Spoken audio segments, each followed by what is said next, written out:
You're listening to episode 319 of the Major Issues Podcast. It's Madame Web. We're covering Madame Web. You expect me to do more work in this intro than Sony did on this film? Come on, guys. The Major Issues Podcast starts right now.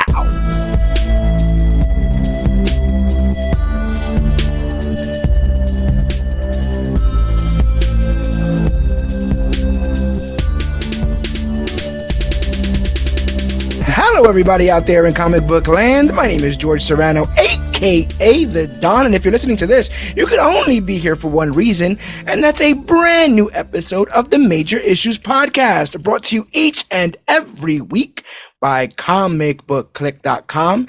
And as always, I am never alone. Sir, if you could please introduce yourself. Wait. All-Star Asa Griffith. We got All-Star Asa Griffith in the booth, but he is not alone. Other sir, if you could please introduce yourself. Yo, it's A-Rob the Marvel God. And not to be remiss, A-Rob is not alone. Yes, I'm never alone. I have my other half with me. She's also astonishing and uncanny and downright amazing. I got my girl Grigio Fago in the house. Woo! Oh, what? Hey, in the house. Hey, it's been a while. It's been a minute. We're just passing Valentine's Day. I know you gentlemen, we're in the season of love. Me, the loveless. I went and I tortured myself this past weekend. I think we all did in a little bit of a ways. We all managed to do the unthinkable. We watched the latest Sony Spider-Man film. Anybody that spent money on this, yes. Yeah, Madame Web, man. And we're gonna chop it up in all its glory about Madame Web. I just wanted to say off the rip that I don't think anyone didn't call this. I don't think anyone were surprised at what happened on screen. It's a lot to talk about. The internet is ranting and raving, especially when you consider the box office for this, the possibility that this was chopped into a million pieces several times and try to be re-put back together like some sort of Frankenstein of a film. But yeah, we're gonna get all super duper into Madame Web in a bit. What I will ask, and I'm going to go ahead and ask Asa, you first. What was your thoughts going into this? What was your train of thought? Not yet. No spoilers up front. What was your thought process going into the theater? You haven't seen this film yet. Talk to me about your expectations and on the predictions cast. You wouldn't let me give it a 0, so I gave it a 1. Okay. Fair. So that was kind of it. My only, not to sound as superficial as I'm going to, the only saving grace is good to see some attractive people on screen. Yes. I've wasted more time and money doing that for free. And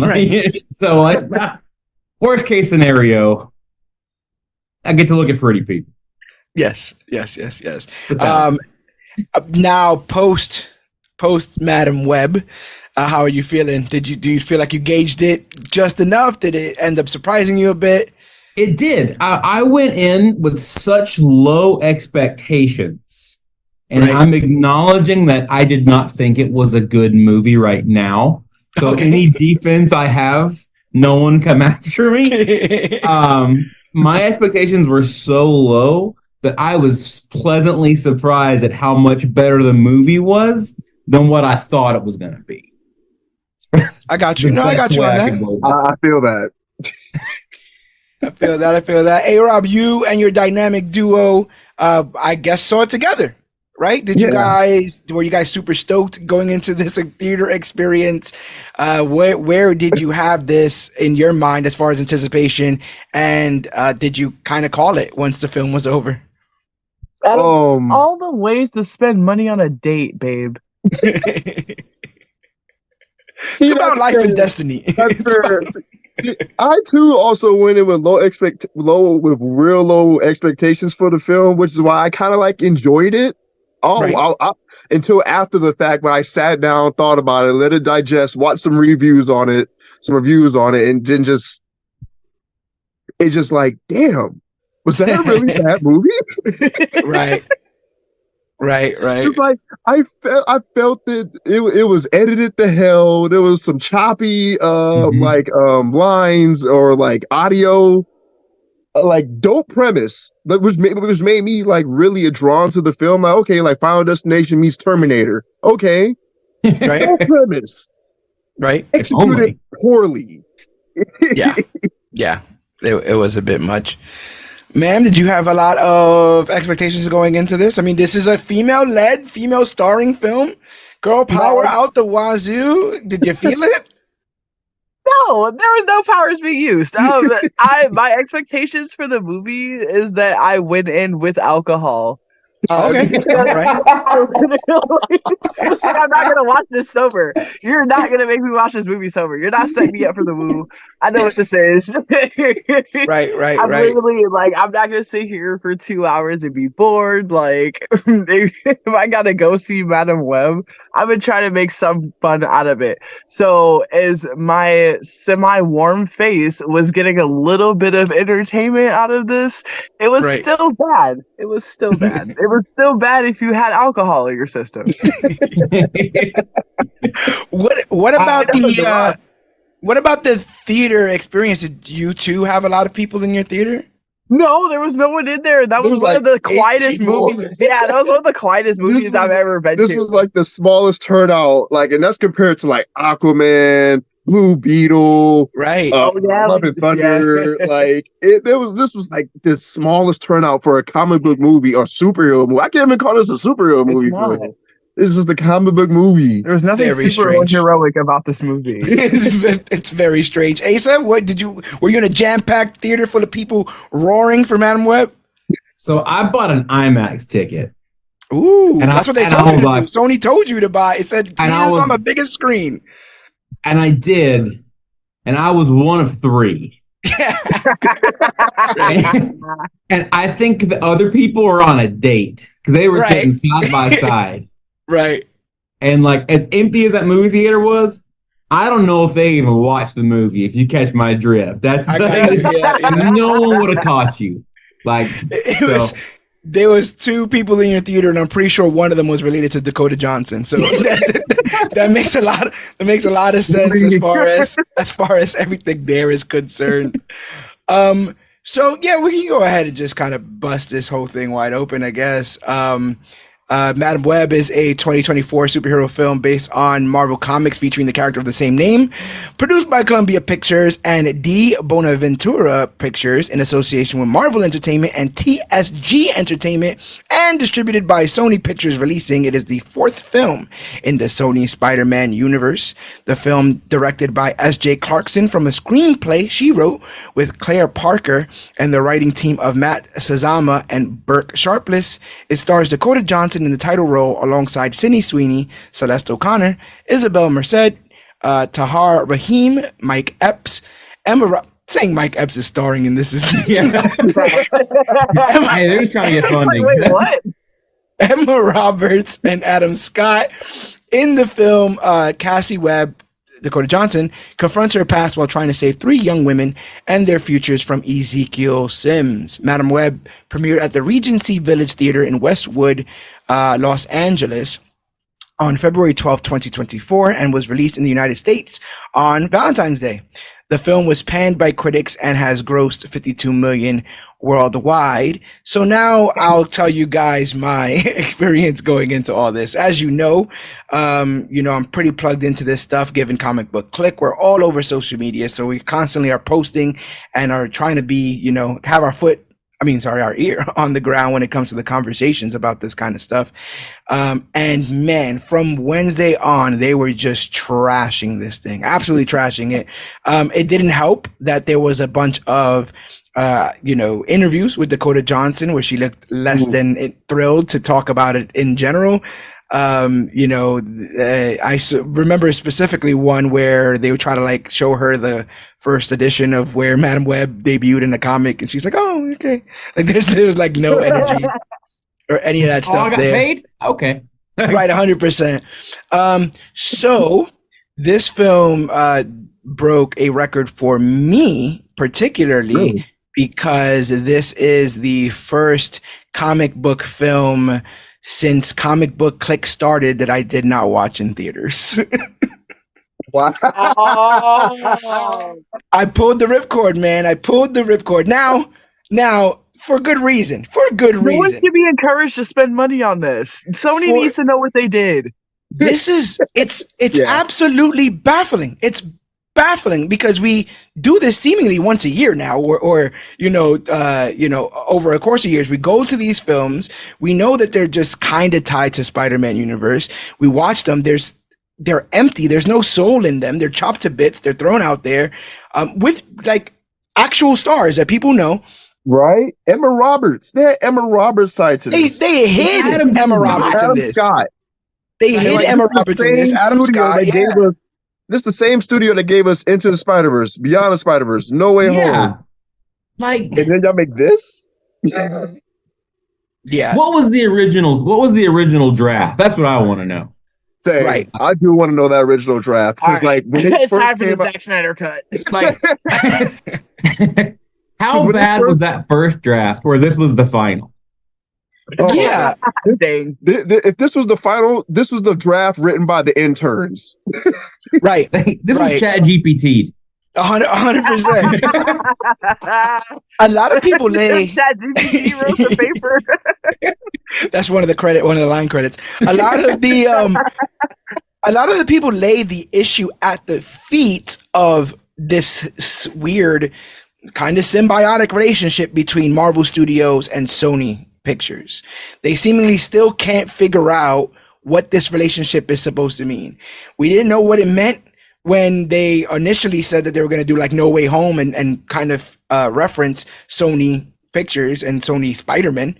We didn't know what it meant when they left the Venom in our universe, when Venom just teleported over for a bit and then came over. It's been a couple of years since those films, and we still don't know what relationship this is supposed to have. And so there was many instances in which people assumed that this film was going to be a prequel of sorts to one of the three Spider-Men. This was going to be placed earlier, and thus it was going to be made to be fate that, Mary Parker gives birth to Peter, and, the adventures carry on as we remember them. But somewhere along that line, I guess, maybe sort of probably, they didn't want that connection. They didn't think that connection was worthwhile, or Marvel wasn't down with connecting them. So I guess a good way to have Disney hunt you down to get purchased. Oh right, yeah, 100%. Purchase Sony for this one. A little bit. They need to lose those rights. Like they have one more chance, and that's Craven. And after that, it's like, yo, y'all got a Beyond the Spider-Verse after Across the Spider-Verse. Well, it's interesting you put it that way, because I don't even know if they got Craven, right? Because what could Craven possibly be to lift all of this trash up, right? It would have to be the Everything Everywhere All at Once of You're talking about creating a new fan base for Craven. Like, it's got to be that good. Right. It's so weird. And I guess they're just continuing to populate a universe of Spider-Man characters without Spider-Man. Yes. And it's making less and less sense because of the way that they're going about this. Now, I saw people, obviously, because again, we've had this conversation, especially when that Variety article came out, right? People have been lighting their torches for comic book movies for quite some time, especially if it isn't their cup of tea, because these things have dominated the box office for so long. So a lot of people are like, oh, you see? Nope, this is it. This is, like Aquaman wasn't amazing, and now this isn't that great. It's just another sign of superhero fatigue and just another sign of all this kind of stuff. And I'm like, no, this is something different. What's going on in this film? This is a whole nother, This is not a symptom of the flu. This thing needed to be shot in the back of the head behind the house. Out of his misery. Yeah, this is someone saw this and was like, this should go out. This should be broadcast to millions. This is the result of, like, they put out a local ad to have, like, creative teens in the area win a contest and be able to, like, edit the movie. Like, that was the major prize. Right. Yeah. This is young achievers, trying to come through. Literally, like win some Stony Studio time. Yeah. What? Yeah. It's a great movie for high school VA club or AV club. Sorry. Yeah, exactly. They crushed it. Yeah. Like, Sony did this? Never mind. Yes. You can kind of almost tell what's happening in some of those shots. Like, those kids, those kids did great. It's the same studio that made Into the Spider-Verse and Across the Spider-Verse. This really doesn't seem like grown-ups were behind this. Like it really is like this is like the B team of their studio. Like clearly the A team is working on part 2 of Miles' story. Like they're working on it. Like Right, they moved on. They moved on. They clearly moved on to something else. Right. And I don't want to kick her too much about this, but I don't see the Dakota Johnson. Like she looked absolutely bored in this. Now, there's been rumors that the film that she signed on to is not this film. Like the script that she was given when she initially signed on to the project has changed so many different times. And one of the things you'll see as far as criticisms is, for some strange reason, a lot of the lines have been redubbed. It's almost as if they shot one film and then decided halfway through to change it to be something else. And those changes are kind of staggering, because then you have to make up a plot. You have to kind of make up why these people are connected and why they should be running around. And there's a lot of like not doing anything. There's a lot of like just like, hey, you stay here and I'm going to go over there and I'm going to learn the things that the audience already knows because they saw the movie. So I now have to catch up to the people in the chairs who are waiting to be entertained. It's all rough stuff. But come on, guys, superhero fatigue. It's a real thing. But you know what else is a real thing? Actual fatigue. It can get tiresome trying to follow the tangled web of logic that Sony uses to justify these awful films, all while staying in a good mood for the listeners here of the Major Issues podcast. Luckily, I have a cure. And no, it didn't come from the jungles of Peru, but from the folks over at Magic Mind. You see, coming up with new content for CBC all the time isn't a walk in the park. It takes tons of focus and energy, and sometimes I have neither. Finding that sweet spot can be tough. Too much energy and you're bouncing off the walls instead of being in the zone, and not enough, and you're as slow and plodding as a Sony Spider-Man film. Luckily, the folks over at Magic Mind got in touch with me and hooked me up with some of their productivity shots, and boy, is it a game changer. This stuff is awesome. I've managed to cut down on my caffeine intake drastically, so say goodbye to caffeine headaches, which causes me as much pain as watching this film. This amazing little shot has seriously leveled up my mornings. The best part, I can take it anywhere and enjoy it whenever I need a quick energy boost. I've already mentioned on past episodes how the ashwagandha, which isn't from Wakanda, has helped me regulate my mood and improve my sleep patterns. So this time I'll just point out that one of the active ingredients in this is lion's mane mushrooms, another cool nootropic and adaptogen. It's the radioactive spider bite of lowering anxiety and inflammation. Plus, it's got your back by preventing neural degeneration and kickstarting neural regeneration to boost cognition. You get all of that, but no Spidey sense.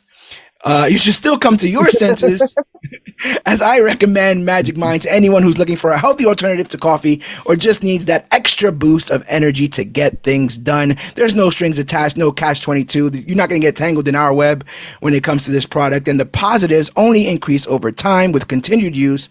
So get your hands on some Magic Mind today. And the best part is, the Magic Mind team is hooking up all of our listeners with a ridiculous deal. You get 1 month free when you're subscribing for 3 months at www.magicmind.com/JAN major issues. That's www.magicmind.com/JAN major issues for 1 month free when you're subscribing for 3 months. So go ahead, get on that before the getting gets gone, because a mind is a terrible thing to waste. But are you guys ready to get right into the spoilers of Madame Web? Yeah, let's go. Yeah. Ready to go to the jungle? Yeah. Jesus. Cannonball. Here we go. So, in 1973, in the mysterious jungles of Peru, a research team led by Ezekiel Sims goes on an experimental expedition for a rare breed of spider with his pregnant partner, Constance Webb. In that same jungle, they find the extremely rare kind of spider they're looking for, and Constance remarks that the arachnid has amazing healing powers. However, things go bad when Ezekiel goes out of his way to betray everyone in an attempt to take the valuable spider for himself. When Webb refuses to hand over the spider, he shoots the pregnant woman and leaves her to die amongst the jungle, only after stealing bits of her research for himself. After Ezekiel's betrayal, members of the mysterious indigenous tribe known as the Aranya try to save Constance from almost dying. Despite their leader's brave attempts, Constance passed away shortly after giving birth to a daughter named Cassandra. The story weaves together these themes of betrayal, redemption, and the delicate balance between human and nature. No, it doesn't. What do you guys think? What do you guys think of this opener? The opener, the whole time I was asking why. I'm like, why is this dude bad? Why did you just kill them? Yes. Where was the motivation at? You're just bad for no reason? I feel like you could have cleaned this up a lot sooner, right? Like if he just went with her like in a car and took all her notes with him and the spider and was like, hey, let's just go over there real quick. It'd all be done. It was kind of mustache twirling that he's like, I've got the spider. And I was like, oh man. And I might be bugging. Surely, like they could have just gotten a rear spider, right? Like, was that spider not the fakest CGI spider? CGI spider ever in the world? Like, did they run out of spider models? Is that what happened? What do you think? What do you think took place here, Asa? What went wrong? Well, his origin story is that he grew up poor. Yeah, that's about it, right? That's the worst. That means 85% of Americans are all going to kill a pregnant woman in Peru. We're all one day away from an Ezekiel. Yeah. Hey, you guys want to go to Peru with me? Don't be pregnant. Like it was such a okay, but even if you buy that, when the spider tribe people showed up, it had to be some of the worst. I wouldn't even call it CGI. It reminded me of like Microsoft Word's clip art, like just in GIF form. It showed the same thing like 4 times. It was like just one guy jumping through the it looked like a bad Japanese movie, but they're bad because it's funny, and this was just bad because it was bad. Yeah. But that's probably my only good analysis of the intro. I mean, Sims, they don't really give him much to work on, which makes me believe that maybe in some other versions he had more. Maybe in some other versions he was actually like this, it was fleshed out more. We know from the comics that he's tied to the spider totems. And, he's able to master his abilities without any training, right? Like he just worked really, really hard on being a best version of himself here, but we get none of that here. Do we even get like, he doesn't inject himself and it's just alluded that since he found the spider, he did it. Which also, if she was going to extract or do experimentation or whatever on this spider, could he not ask for some? Like, could they not split the diff here?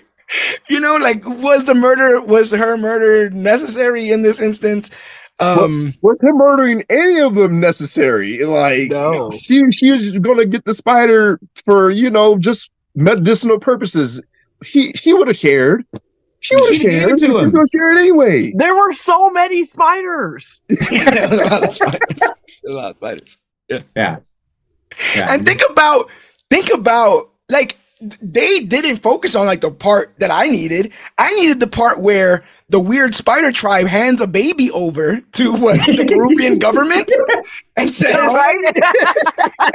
like, make sure this gets back to America. I heard her speaking English, so I think she's from America. You can do me a favor and take the baby and all her notes, put it in a nice little suitcase and send that over, please. So a Peruvian-born orphan Yes. Can literally find their way back to America with zero Peruvian roots, no accent, no traditional behaviors, no nothing. She's just a New York EMT. No backstory. None of that growing up. None of her struggles.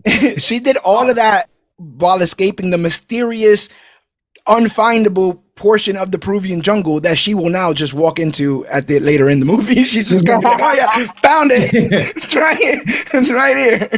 Yeah, but also that witch doctor, he spoke immaculate English. He did. For a guy in like a tribe in Peru, his English is perfect. And he cared about his bedside manner too. What you say?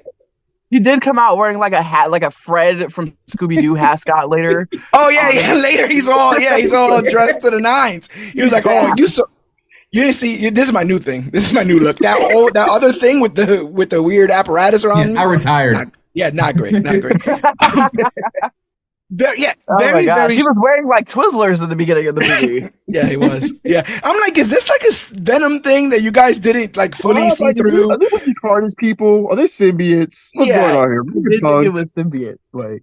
But yeah, you're right. Like he speaks great English, and he also like cares about like bedside manner. He's like, it's gonna be okay. Like he's trying to like assure her that like imagine if they were speaking their native tongue. Just strange tribe shows up, grabs you, throws you in the water in a cave, and is just chanting some weird like it's kind of bonkers. Also, that baby came out at about 4 months old. Yes, as someone who's seen, I have multiple kids. That wasn't a newborn baby. That baby was getting ready to walk. Score one for the parents. Yeah. Get a giant time skip, but also like accurate. Good water. You got to think that. The baby's crying. Like, stop being dramatic. There's a lot going on right now. There's spider people. There's a lot going on. We fast forward to the year 2003, where Cassandra, known as Cassie, resides all by herself in Queens, New York, employed as a paramedic with her colleague Benjamin, referred to as Ben Parker, and O'Neill. Although she's candid with her coworkers, she's very much a loner and doesn't find joy in hanging with others. Later, when a child gives her a drawing as a thanks for saving a family member of his, we see that she has no idea how to handle the situation. She unknowingly bumps into the other three leads in the film: Maddie when driving, Julia when at the hospital, and Anya lives in her building. It is also made clear that Cassie has no idea about the events of her mother's death and believes her mother just didn't care for her much. They did not set this character up to be very likable. How are you a paramedic with no people skills? She had the people skills. She was like, it's going to be okay. What's your name? It's Robert. Okay. She saved guy in the car, and then the kid gives her a drawing, and she just like cannot compute. Yeah. And it's not a thing where she gets the drawing, flashes back to her mother, and then like cries about it. She like literally just like, she says, it's cardboard. What am I supposed to do with this? And he's like, you just take it, throw it out later. And I'm sitting there like, just take it. What do you throw? That kid put his heart and soul into that drawing. Yeah, you saved this with dad or mom, whoever. Like, yeah. And this is the kid's drawing of a film. Like this is like the way this film comes out is if you told some kid, hey, draw me a Spider-Man movie. It's like, do this, I'm gonna do that. Like the kid tried to hand her a copy of the script. That's what it was. Yeah. I was like, she goes, what am I supposed to do with this? I don't know. Hey, so where do you sit on the likability of Cassandra Webb in this film? It was very what's the character? The main character from Twilight. How she's like aloof and alone. No, this movie can be, especially with the Peruvian people, the way they would run in Twilight into the forest. That's how it looked. She was like so standoffish. Like it was. I think as the movie came on or went further, she became more likable. But I don't think that's a compliment. I don't know if she was likable enough by the end of it all to be like, that's a hero. I think it was just like she's tolerable. Right. This wasn't the opening for Guardians where I'm like, I don't know who that guy is, but I'm rocking with that guy. You know what I'm saying? Like, that guy's cool. I'm hanging with him. And this was a bit dry. And then you're gonna go ahead and tell my boy Ben, you never got shot in Queens, which is a terrible line. Oh my God! I lived in Queens. What a bonkers line. What did you cup of foreshadow? What did you two think about Cassandra's likability in this film? I also said it. She was tolerable for me. Like, she had her moments where it was like, well, she had one moment for me, like later in the film. which would it had nothing to do with nothing. It was just funny. But her character herself is like, is this trauma? Is this because she grew up in the system? Like, why is she like this? Like, your bedside manner is kind of ass, Cassie. What's going on here? And there's something there too, right? Like, you would think you could connect the dots between, like, there's got to be an interesting ass story behind somebody who had to grow up in the system and still chooses to be a paramedic, but then also still tries to distance herself from people. Like, there's a story there somewhere. There's something there. But they just kind of. I'm sitting here in like contemplating silence, really trying to figure out why she's an EMT. Why does she really have to be an EMT? Like, it just fix. Why would you guys do this? Yeah, and that doesn't even speak to her powers or any of that kind of stuff. I'm not sure. Maybe she should have been like she should have been a. You know what this movie should have been? She should have been Miss Cleo. She should have been a fake psychic that gets real psychic powers and doesn't know what the hell to do with it. Because she's like, wait a minute. That would have been more interesting. That would be fun. That'd be a fun movie. This stuff is happening. Yeah, and then she goes to these 3 young girls who all recognize her from her commercials and like, come on, you're not listening to. No, someone's coming to kill you guys. Better movie. Tony, come on, get with it. So. During a dangerous rescue of a driver trapped in a precarious situation on a bridge, Cassie is accidentally plunged into the water, encountering a close brush with death. She sees a bunch of visions, and Ben ends up successfully resuscitating her. But Cassie starts to have, again, peculiar visions. Initially attributing them to deja vu, she soon comprehends their prophetic nature when she fails to prevent her co-worker O'Neill's tragic fate. That moment cements one truth to Cassie: she possesses the ability to glimpse into the future. We see that both with the Ep scene, which is like, felt a little tokenism, but I'll just leave that exactly where that's at. But past that, we get the baby shower scene, which again, like, I'm like I get baby showers ain't for everybody, but this is like a litmus test for likability, right? Like, this is like, you can't be happy for a baby. I don't know. What you're saying, Asa? No, before you get to the baby shower scene, when they're eating like the Chinese food, and he's like, "Let's see." I wrote this in my notes. He hands her the fortune cookie, and he goes, "Let's see what your future holds for you." And she goes, "What if I don't want to know?" Like, just the worst writing. Yeah, because now you're forced to know. What if I don't want to know? And then whenever she like goes home after she almost drowns or whatever, and she's like looking through her mom's box. That's a weird question. It's she says, "Hope the spiders were worth it." I remember that.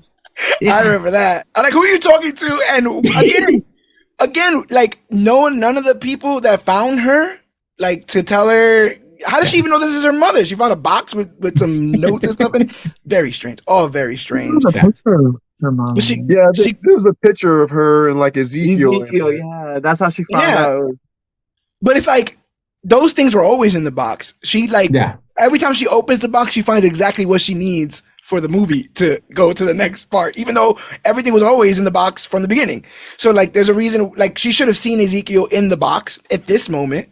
And thus, when she sees him later on, going, "Oh, what the hell?" But she has to end up driving back home, leaving the girls. Remember, she's like, "I'm gonna leave you. I'm gonna go back home. I have a box of answers I gotta go through real quick. So if you could just wait up a second." Oh my God. This is actually a story of her not giving a single crap about where she came from until it mattered. Yeah. She's like, "I'm Peruvian, but I got none of the good stuff. I don't got the tan. I don't got the accent. This is ridiculous." Poor girl. But yeah, anyone want to talk about the baby shower stuff? No, you don't go to a baby shower and say my mom died in childbirth. That is honestly the worst. No. Listen, that was my favorite part of the whole movie. That was it's like, I was like, no, this is so gold. Like, this doesn't get better than this. Oh my gosh. The movie was really good with awkward humor.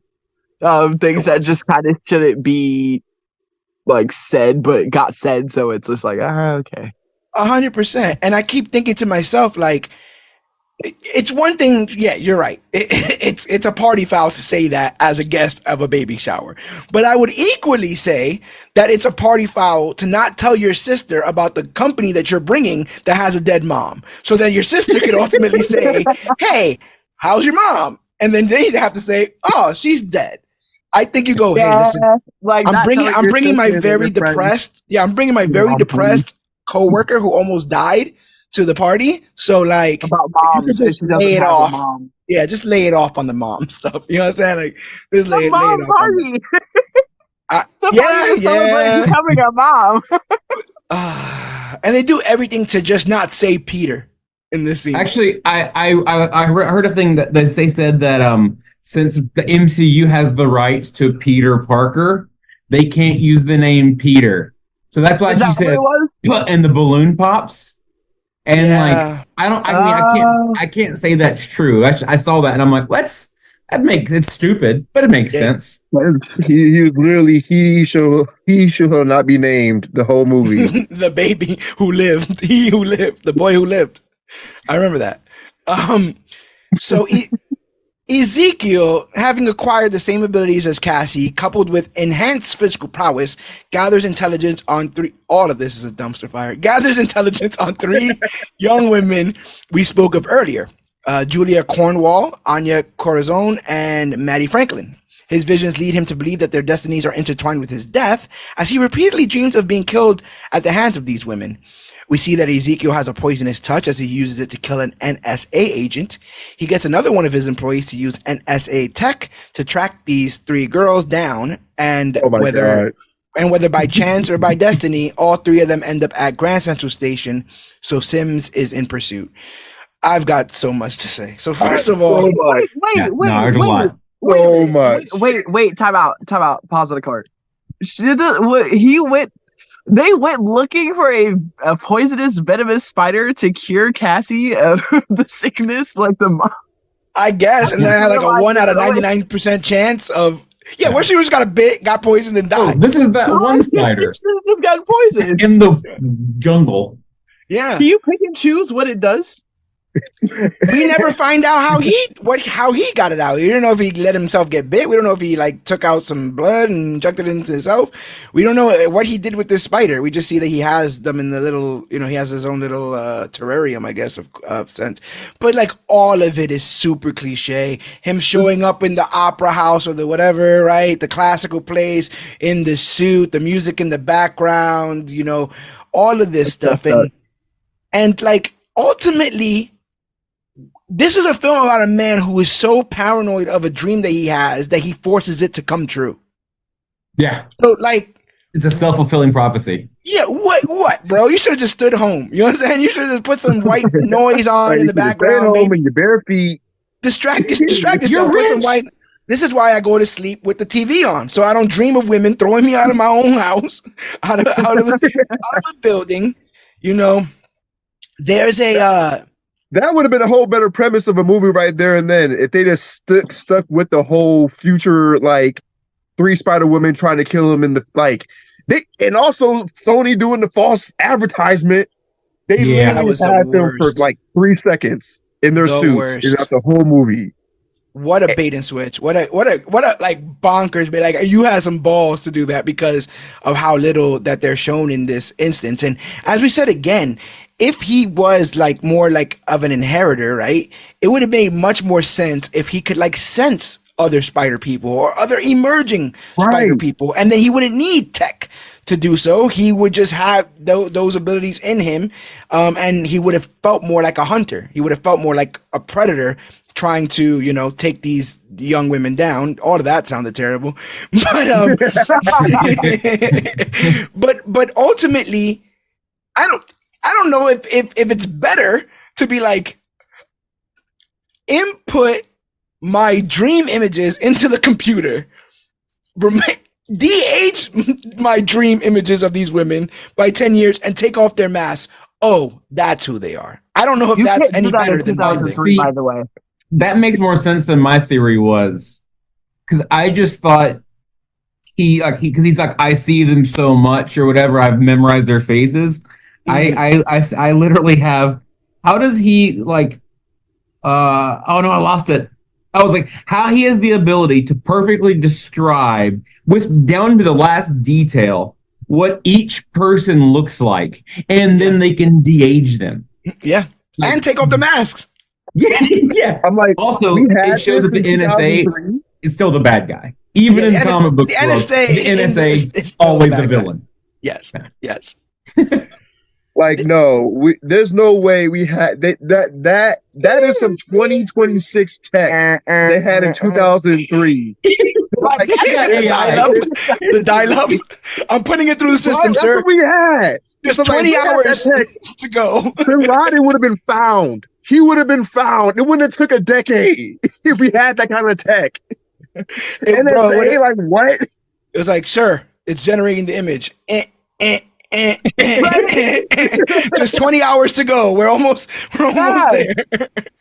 Like, this is the time of like LimeWire and MySpace. There's no way you're hunting people down like this, let alone being able to get into the horribly, like, the CCTVs weren't even high quality enough to be catching people like that. Yeah. No.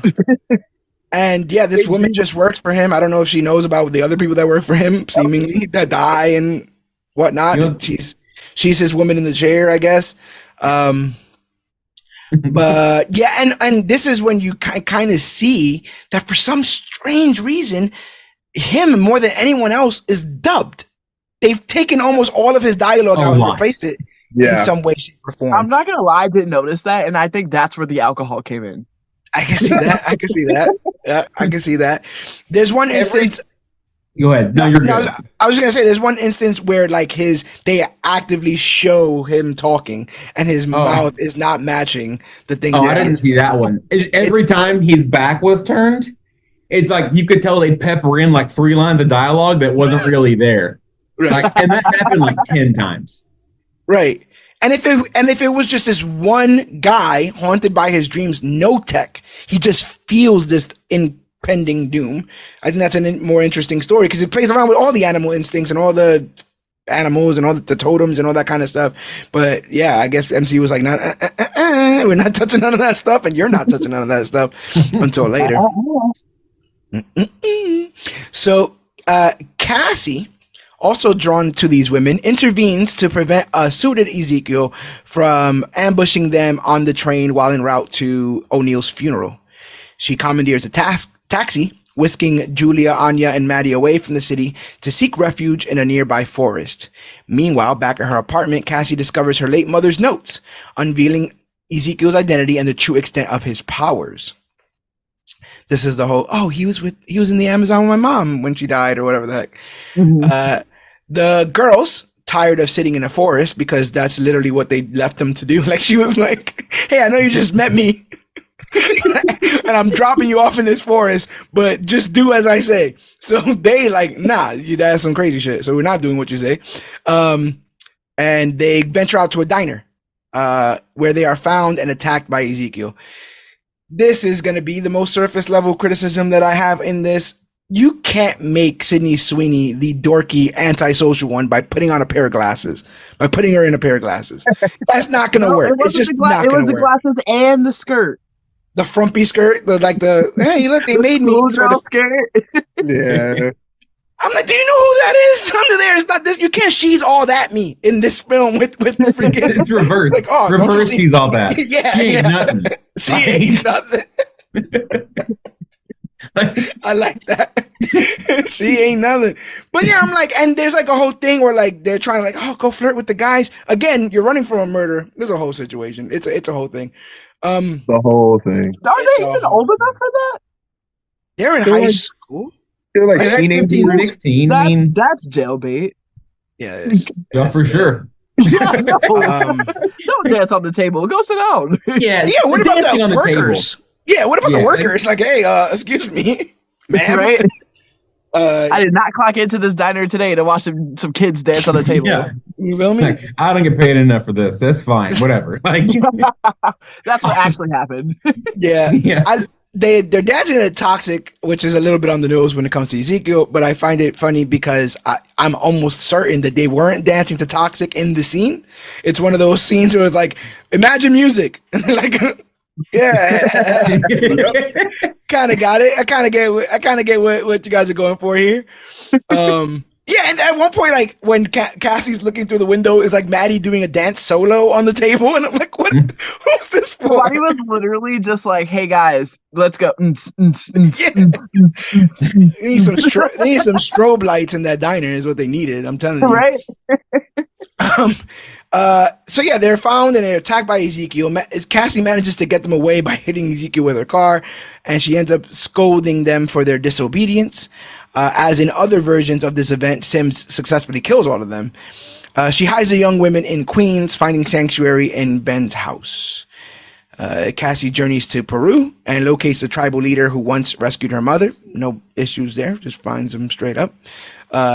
He is named Santiago, and he guides her through a ceremonial process that I once saw in Doctor Strange that detaches her soul from her physical form.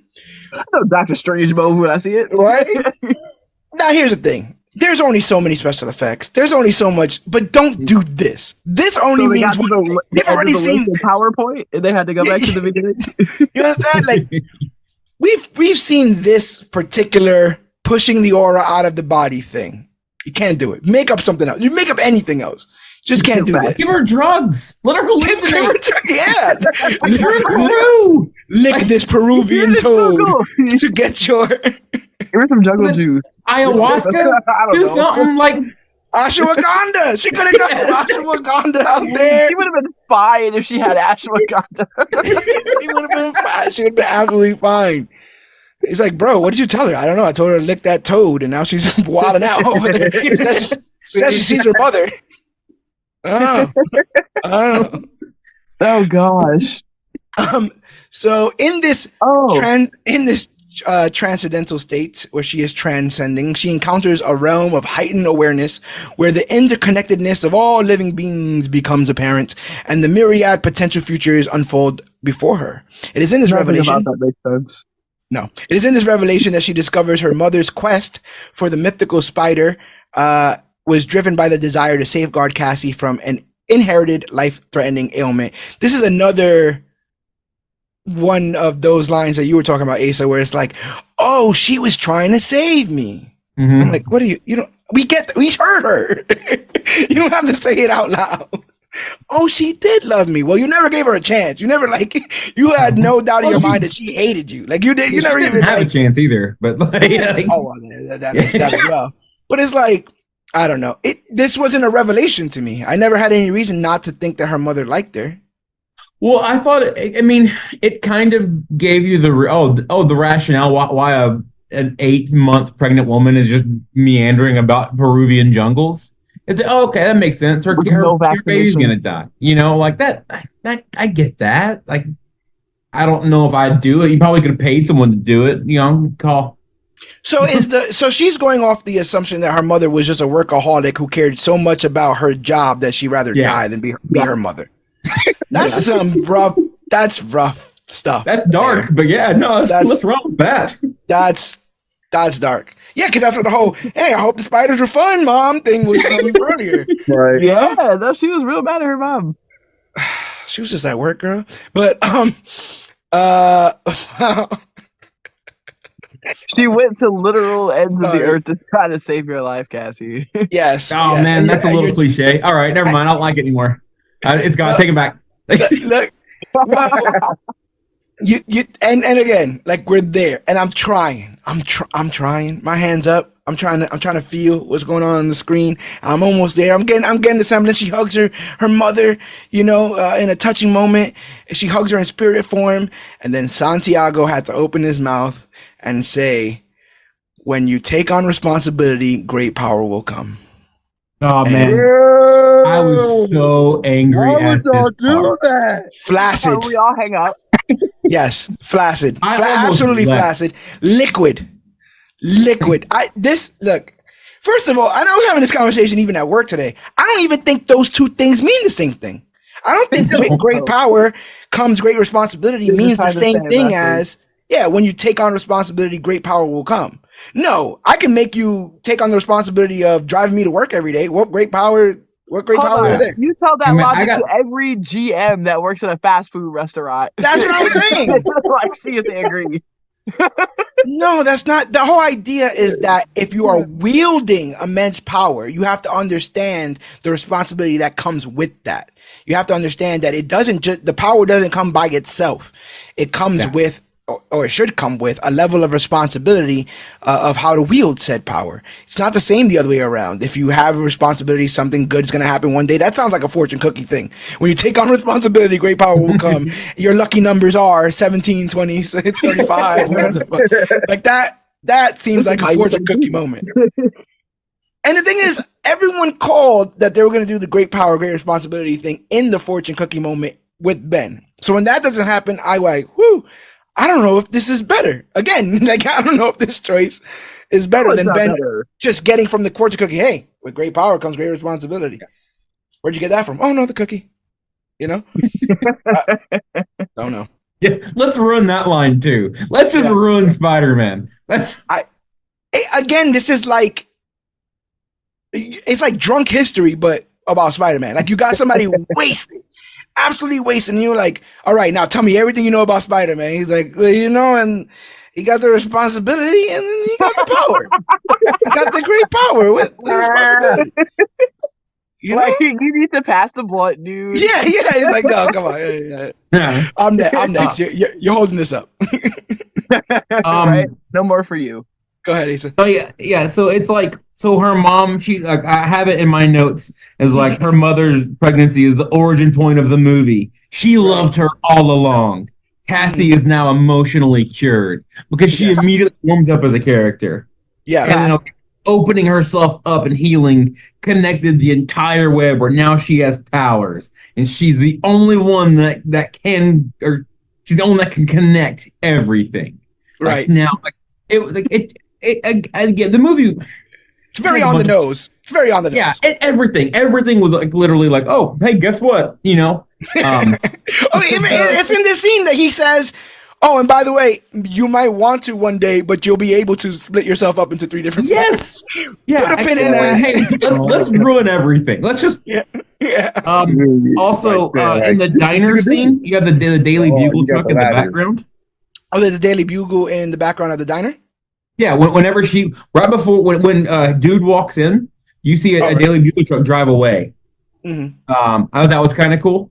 Because this is my headcanon. This is where J. Jonah Jameson was just a driver and he saw an evil guy walk in and mess stuff up. And then like that guy disappeared for about 15, 16 years. And then he shows back up as I know this guy. I know this story. That diner, damn it. And then it looked like the scene where she takes off the license plate to the taxi cabs. Yeah. It reminded me of the scene from the Venom trailer with the murderer thing on it. Yeah. Also the alleyway where Peter fell in Spider-Man 2 when he lost his power. Yeah, and you also in the Morbius trailer, they also did that other bait and switch kind of Spider-Man thing where you had like a Spider-Man graffiti on the walls that they never ended up amounting to anything. So Sony's just been tricking our asses. He's just been like, you know vaguely about this? Well, get ready for the vaguest movie you've ever fucking seen because we're about to vague it up in here. Bonkers. And then, thank you for my Peruvian spa trip. I have 3 women I have to go save in New York City. So I hope this plane gets here sometime soon because I got things to do. Somehow, while she was wanted, because, like, remember, she was kidnapping for questioning an abduction of 3 women, and it made the paper, like, within 4 hours. It made headline news. You'll do it, man. Somehow she was able to get a ticket to Peru while she's wanted, or what? The 2000 from connect to like each other, in 2003, post 9/11. Somehow this wanted lady is able to get what? No, bull. Bonkers. Like I said, the fact that they could just take the main character away from the whole story, send her to another country. and then bring her back and just drop her back in the middle of it. Feels very strange, but the girls are just chilling with Ben Parker. They just dumped these 3 women with Ben Parker, and as Asa put it out earlier, Cassie's cured now. She's so cured she's about to adopt three young women. Oh, I have a side note. Like the girl that lives in Cassie's building, she's a child who came home from school one day and her dad was just deported. Like they didn't know who was in the house. She didn't go into foster care. She's now just all of a sudden trying to like handle things on her own. Like they just separate. Wait, like what the? Like they never came back to address that. They did not address that. Like, seriously, is that what they do? Well, they, like Asa was saying, they just have this moment of like, yeah, but my parents suck. Yeah, but my parents kind of suck. Yeah, but my parents, they suck. No, oh, my parents, one's deported and one's dead. The other two stories, like, kind of made sense. And it was just like, well, my dad was just taken and now I'm just here by myself and I'm a child. Like, what? Yeah. Bills. Who's paying them bills? You have lights. Like, no, and then they go, like, she says, like, you can't call the cops because, you know, like, my dad got deported. I don't want to get deported. Okay, how about you hide and we still call the cops? and they save the rest of us and thus saving you anyway. But, you can be a witness. All right, like, it's like now Ben Parker's an accessory to kidnapping. They got my man Ben. My man Ben is helping people out. She's just gonna keep her life up instead of just. I think it would be easier to maybe go into the system, not unless she like randomly has a job. It is New York, though. Apparently, this is why things go down in New York. Yeah, all the time. That's fair. All the time. Also, it looked like Ben's car in the hotel scene. It was very reminiscent to the Spider-Man 1 Ben Parker's car. Oh yeah. Sorry. If you have your pick. I'll ask it. If you have your pick right now and you could make this Ben Parker one of the Ben Parkers, either the unseen Tom Holland Ben Parker, the Michael Sheen Ben Parker from Amazing Spider-Man, Martin Sheen. And who plays him in the OG? Oh, that old dude. I know what you're talking about. Yeah. Who would it be? I mean, timeline-wise, it would have to be Tom Holland. It's 2003. Like, it's like, right? I would argue Holland was born in 2003. That is quite fair. If you ignore the years. Yeah, ignore the years. I would kind of want it to be in Spider-Man, like Tobey Maguire's. Okay. Only because it doesn't affect the MCU in any which way. So we can just let it die where it is, and we can all just keep doing what we're doing. Right. The OG Ben Parker is Cliff Robertson. What about you two? Who does this Uncle Ben remind you of the most of? Someone who ends up raising Tom Holland or one of the other two? No, definitely Tobey Spider-Man. Like that, the universe just fits that kind of like era of Spider-Man. Yeah. I don't see I don't see this being an MCU Spider-Man like in no way, shape, or form. Keep this separate, like Asa said, keep this away from the MCU. This is Toby. That's Toby's, mom and uncle. Like just Jesus Christ, no, do not relate this to the MCU. It's an association with Marvel. They hyped up Uncle Ben in the wrong ways and for the wrong reasons.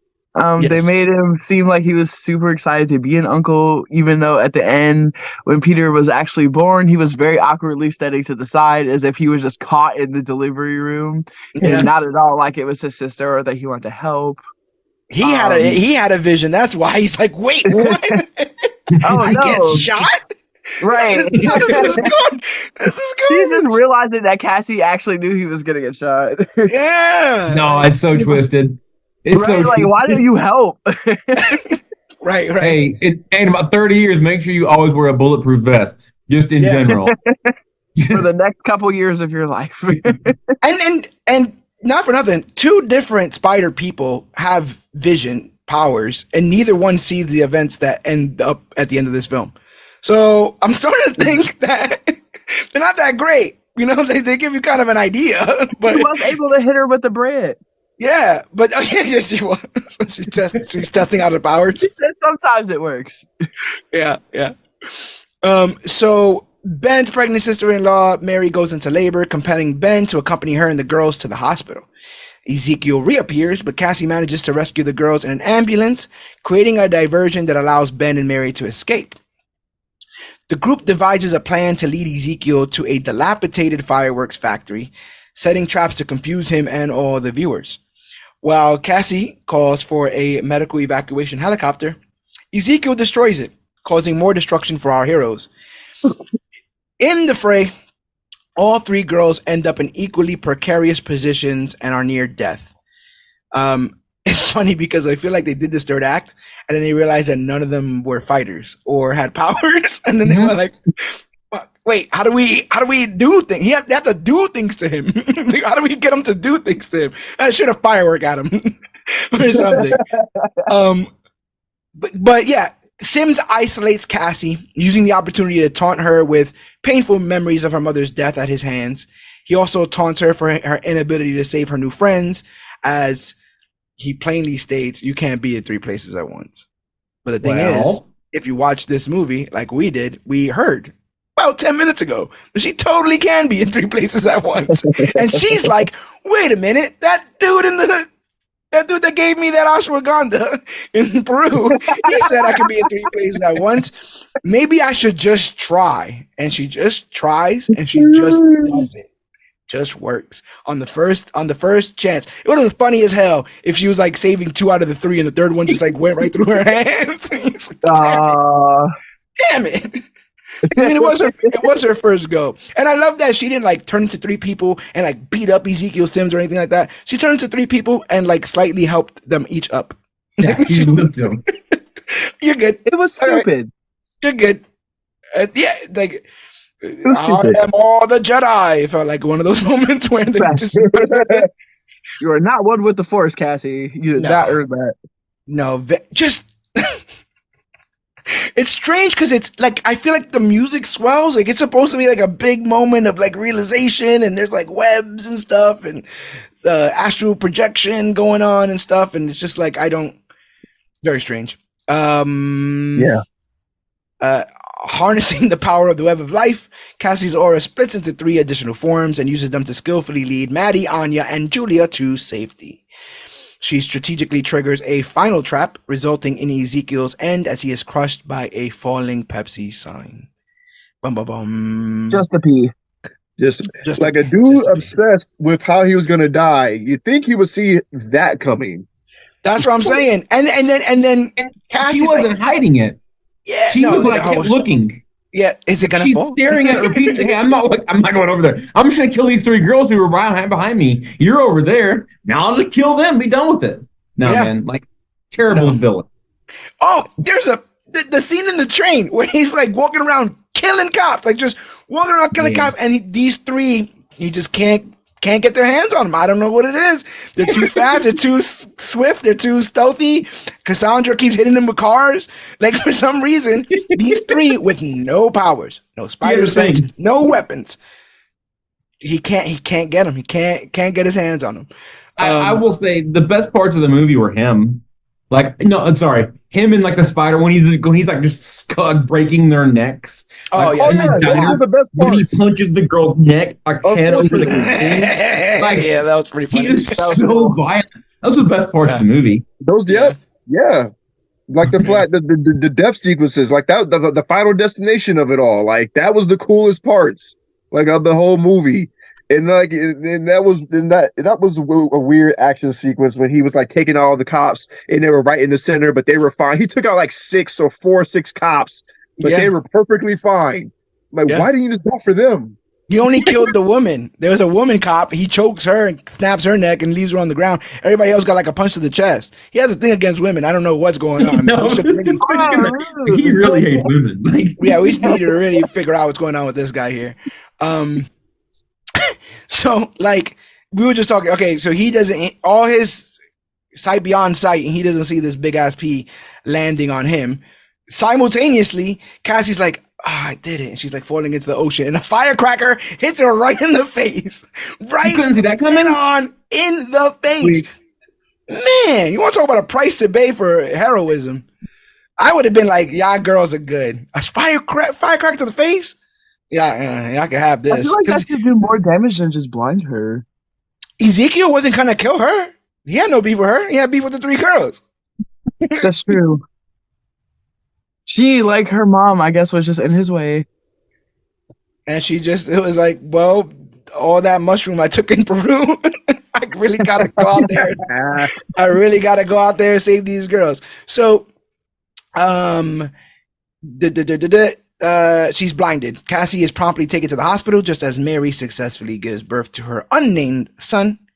Upon awakening, Cassie finds herself blind and paralyzed from the waist down as a result of her injuries. Yet, her unique connection to the web of life grants her the ability to see comprehensively into the future. Despite her physical limitations, Cassie assures the girls that she will serve as their mentor when the time comes for them to step into their future roles. This entire ending felt like the ending of the first episode of a CW show, like to set up the show. Yes, it did. Wow. Like, okay, now the show will start, and I will be it's Charlie's Angels, and I will be Charlie now because I'm stuck in this chair, and you guys will do what you do, which we still haven't figured out yet. I still don't know what you guys are meant to do. And then like she's like, I don't know what the future is, but that's the great thing about the future is it hasn't come yet or whatever, and I'm just like. I just at this point I was like repelling from the film, especially you get that scene that one of the most cliche scenes in the history of the world where it's like, I can see the future. I know you have Chinese food. God bless you. Achoo. See, I knew that too. Someone has their keys in their right pocket. Like, what are you doing? Why are you doing parlor tricks? Why are you doing like psychic parlor tricks at the house? They know you can see the future. That's how y'all met. There's no reason why It was for us. That would get so annoying though. Like you're trying to make some tea and you don't burn that tea. What are you talking about? I burned it. Yeah, you have to.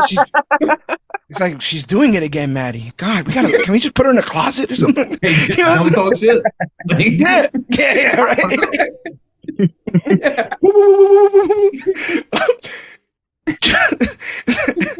Gosh. Yeah, it's a lot. It's a lot. It took a lot of shortcuts to get here, man. It feels like they. Do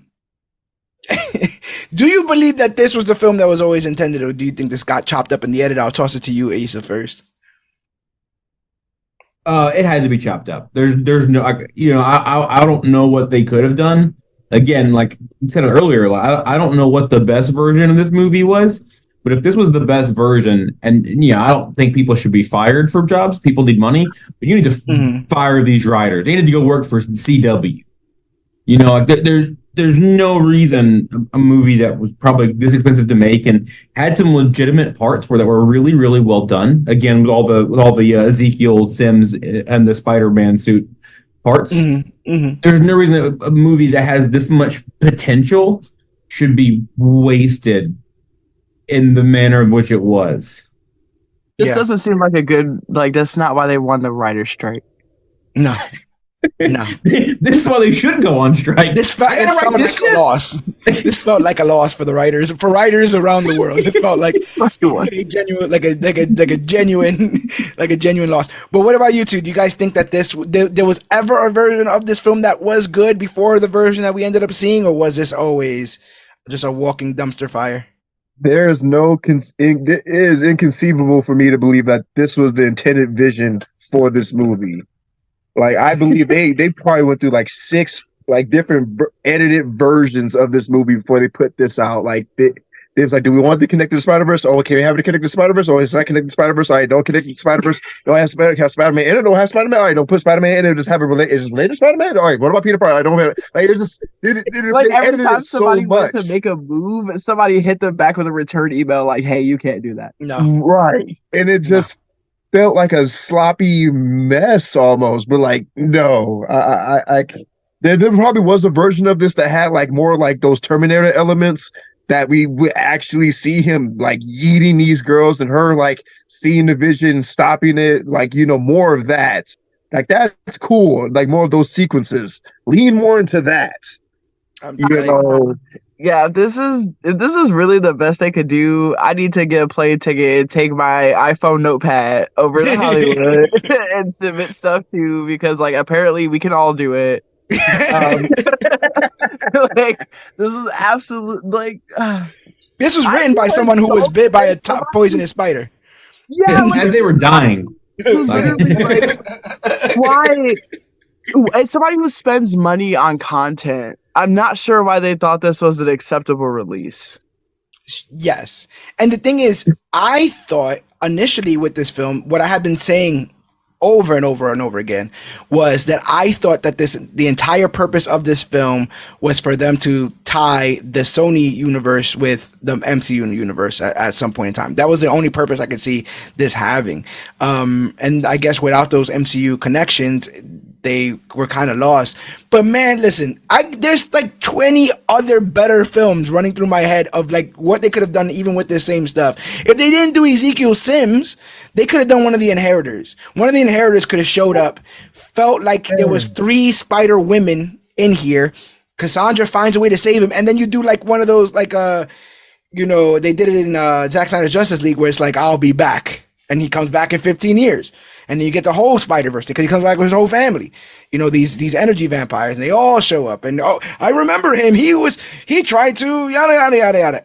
Anything. No one asked for this. No.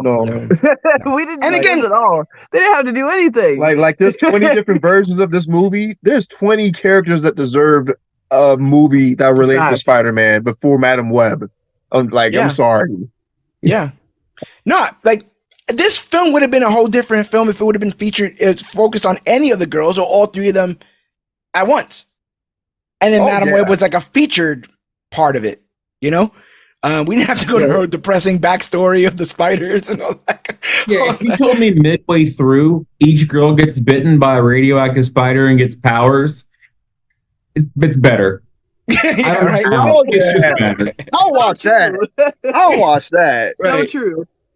Oh my God. And then again, if you did that, then you have another story where you can dive into like the whole puberty aspect, right? X-Men kind of stuff, like a woman growing into her power, kind of figuring out what that means and how to use it responsibly. Great power, great responsibility, teamwork with these women.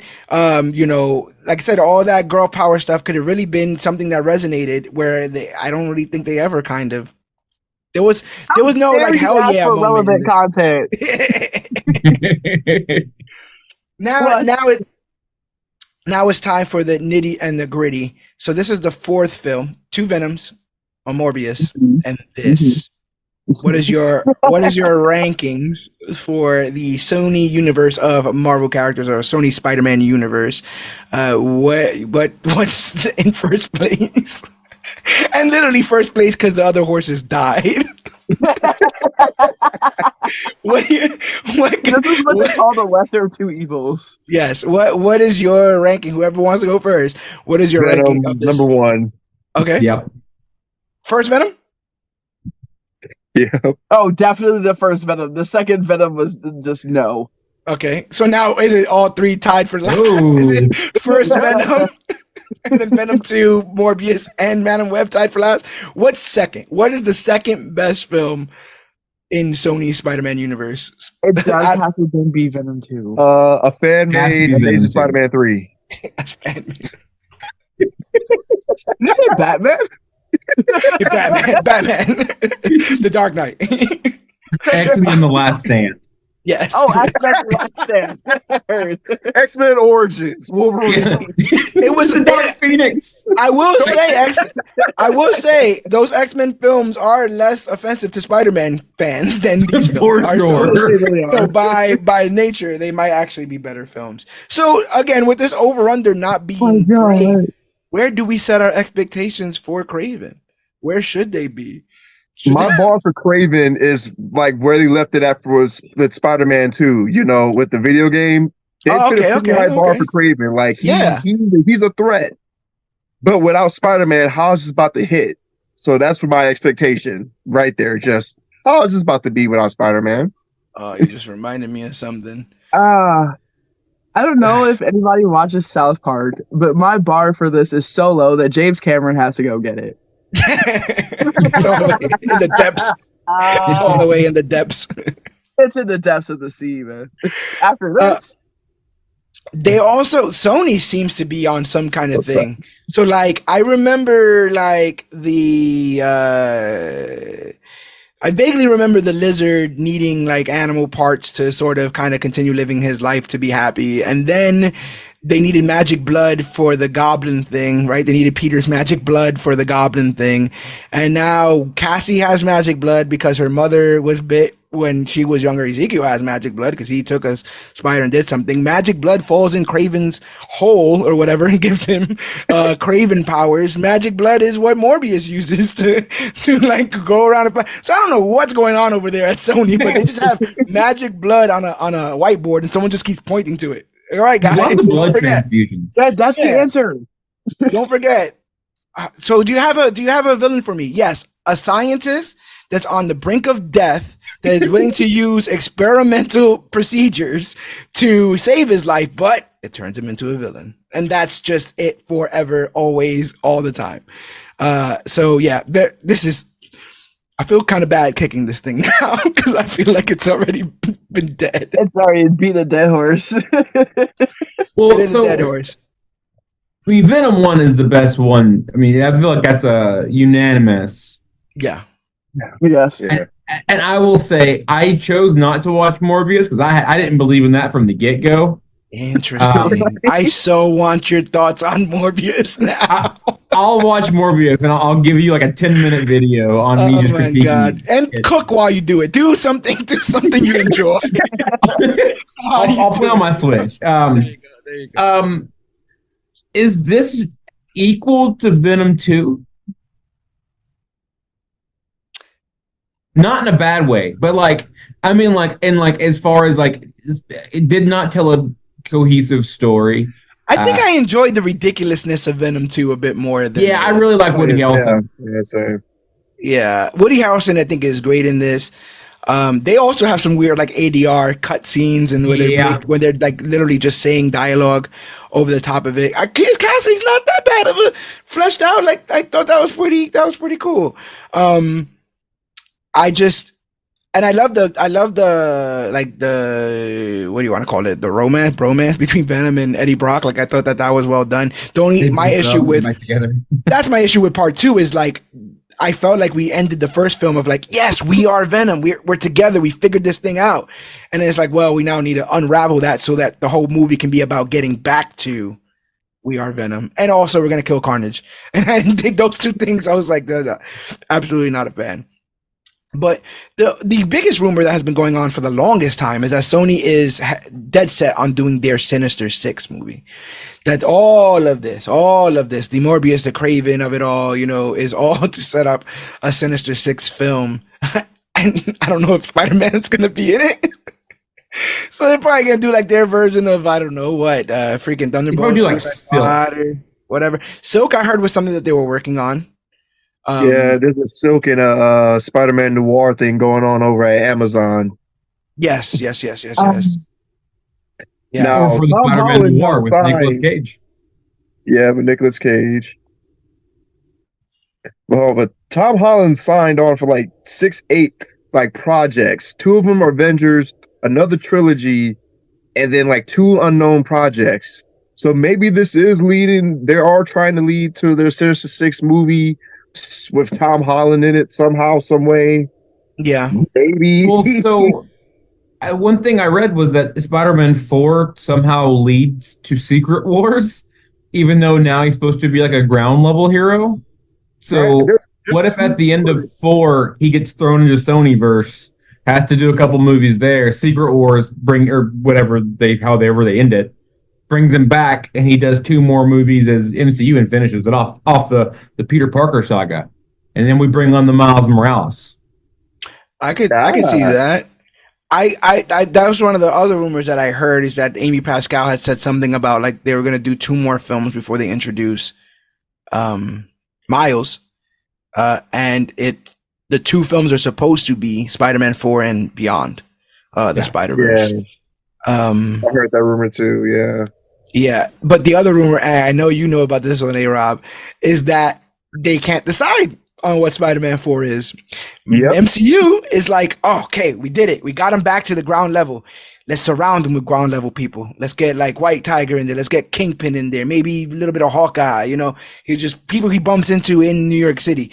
And then Sony's like, yeah, and Andrew Garfield and Tobey Maguire. and they're like, what? No. We said we were bringing him back to the. And they're like, yeah, No Way Home made a lot of money. We should do exactly that again. So we're back at the drawing board again with Sony and Marvel as they now, you know, this is like the weirdest co-parenting I've ever seen of a character in history. And yeah, you know, yeah, and it's like your mom let you eat what, and they're doing all that right now. They're like, what is going on here? If I was Marvel, I'd just give them up again. Go ahead, try. You tried before. Go ahead, try. You're gonna be begging. You're gonna be coming back here saying, "Do anything with this, please." If I was Marvel, yeah, but I think if they do a Spider-Man world movie with Sony, I think it's heavily successful. I think the reason Venom, Morbius, and Madame Web of all, I would let's say fail, just for lack of a better term, is due to you not having Spider-Man in general. I think you add Spider-Man to that, I think it makes them at least moderately successful. I guess my only thing is like what like a lot of these villains from my memory knew of Spider-Man and thus built a hatred for him. If one just falls out of the sky, does Kraven just want to kill it because he's new, like because he showed up? And we don't even know if Kraven's a villain. Venom's not a villain. He seemingly some sort of anti-hero. He popped in and out of 2 universes and hasn't said a damn thing, and probably won't say a damn thing. That's the funniest part, man. Absolutely bonkers. Venom 3 is already confirmed. Juno Temple, I know, is on the thing in November, right? Is it still this year? Are they still trying to get it out this year? I haven't seen it get pushed back. I'll say that. They're not ready for that. Ain't nobody ready for that. Oh, Sony. I do think I remember them putting out multiple projects this year. Good golly. Yeah, because there's only one comes out in MCU. October. Yeah, it does. It does. Craven does come out in October. Good golly. Amy Pascal, did you leave? I think she left. I think Amy Pascal quit. I don't know. I don't know what's going on. I'm gonna send her a message on LinkedIn, see if I can come in and do some work for her. Oh boy! Wow. And I think the most tragic thing in all of this, the most tragic thing that I saw in all of this, is the fact that it seems like several of the people, the participants in this massacre, really rightfully, or I guess wrongfully, believe that they were joining the MCU. And that to me, is the MCU now. Oh, right. I love pitch meeting. that's the real kicker. I think Sydney Sweeney was quoted on saying like, yeah, it was such an exciting thing. I couldn't wait to tell everybody that I was in the MCU. And it's like, by proxy, you're the MCU light. Yeah, here's a toy badge. You could be a cop, I guess. Yeah, like you were lied to. Yes. You were wrong. You are wrong. All of you are wrong. They do them so dirty. What a kick in the teeth. And the thing is, you know, even with stuff like New Mutants, like there's so many talented actors who tried their hand at in association with Marvel stuff that didn't hit. You know, not for nothing, but Jared Leto's an Oscar winning. I know he's nominated, but Oscar winning actor, I believe. I think so. Yeah, he won an Oscar. Dallas Buyers Club? Oh yeah. I believe he won the Oscar for that. But again, that's what I'm saying. A lot of awards. Talented people, but man, you can't do nothing with these scripts. Even Tom Hardy. Yeah, Tom Hardy, yes. He's a talented guy. He was Bane. That entire film, I believe that the strength of those Venom films is solely on that man's back. Solely on his performance. They really are. Solely on his performance. And I believe he has a huge hand in writing the third one, which, you know, he's there freaking Ryan Reynolds now. Yeah, you know, that's fine. If he's talented enough to save the third one, I'll take it. I'll have to win. Oh, I mean, they should just do what MCU just did and do Venom 3 as Venom and Spider-Man. I was like, Venom kills the Sonyverse? You dropped that trailer, Venom and Spider-Man, it's a wrap. $10 billion. You have to do Garfield. Yeah. You have to do Garfield. He's the only one that get to fight alongside an alien. Or fight an alien or whatever. And I miss him. And he was amazing. We all miss him. Like, he had probably one of the dopest openings for a Spider-Man movie when Amazing Spider-Man 2, with him just come flying out of the sky. The movie opens with his symbol on his back. Like, he had the best high-flying web swinging in all the Spider-Man movies, for real. For me, personally. Yeah. And he had the best shit talking. Yes. A knife. Oh, my one weakness, a knife. Come on, man. I'm Spider-Man. Tobey Maguire didn't have the personality for the one-liners. No. I know a lot of people trash where some of those films went in different directions, but like I always look back at some of his moments of Spider-Man and smile. Like I particularly remember when he sprayed Electro with the fire hose, and you cut back, and he's there with the fireman's hat. He's full Spider-Man out. He's got this. It's like so good. Like such a cool character that really didn't get to see the light of day, but hopefully he will in the future. And speaking of the future, unless you guys have anything else you want to say at this funeral. My favorite part was when she tried to climb on the wall like the spider people. Oh yeah, she couldn't. Just slides down. That was my favorite part, but that was funny. That was genuinely funny in a movie that had a lot of moments where they tried to be funny and it just didn't hit. But that was a moment that was like, okay, that's funny. Yeah. I'm trying to think of favorite moments. This was like the rudest. What is the the roast? Yeah, that was a roast. You're doing a roast of that is the meanest eulogy ever. Someone said in a review, we won't see a Madame Web anything for another 10 years. Like, this thing has buried this property now underneath. I was going to say, we should never see another Madame Web anything.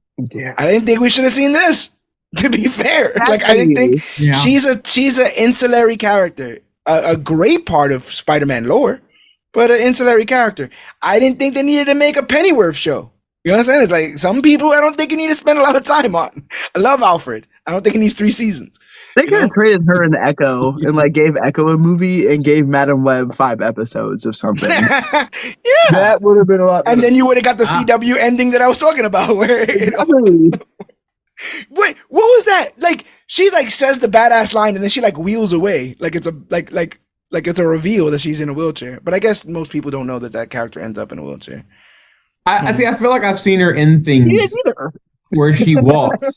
And I've also seen her in the wheelchair, so I was like, "Oh, okay." Right. The walk out.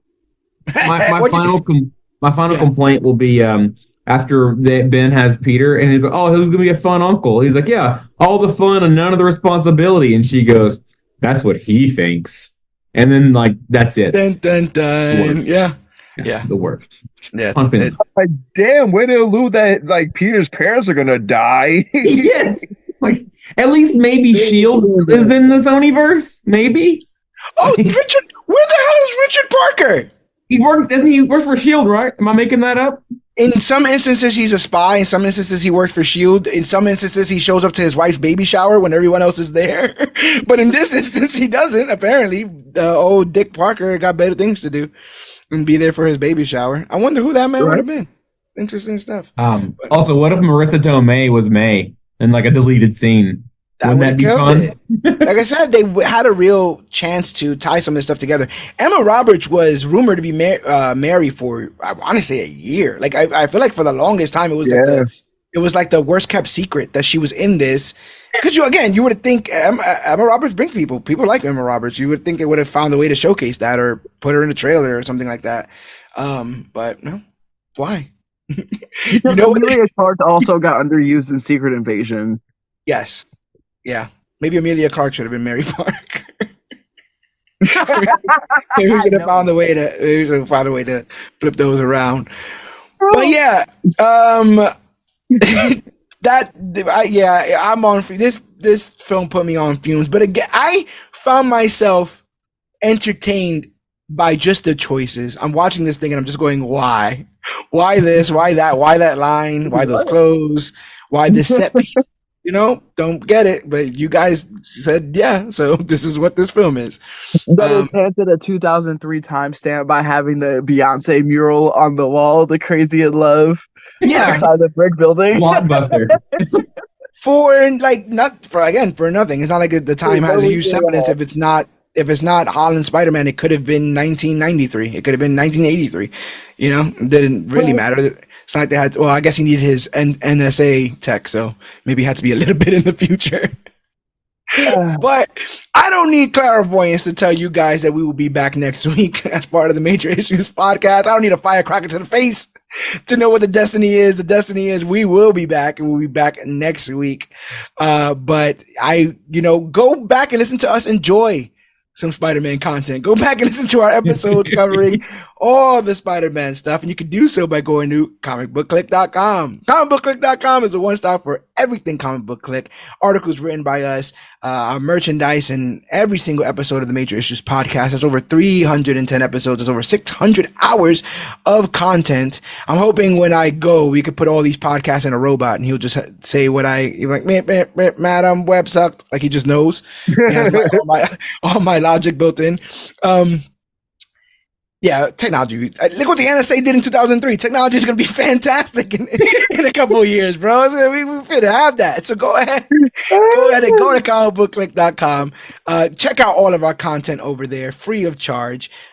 If you'd like to support us, there's many ways you can do so. You can go to comicbookclique.com and hit that shop CBC link. It'll take you to our TeePublic store where all the merchandise is designed by me, and we get a kickback from anything purchased. So consider going over there. They got pretty low price shirts. I think they're like $14 or something, and we get a kickback, which helps us afford things here on this side.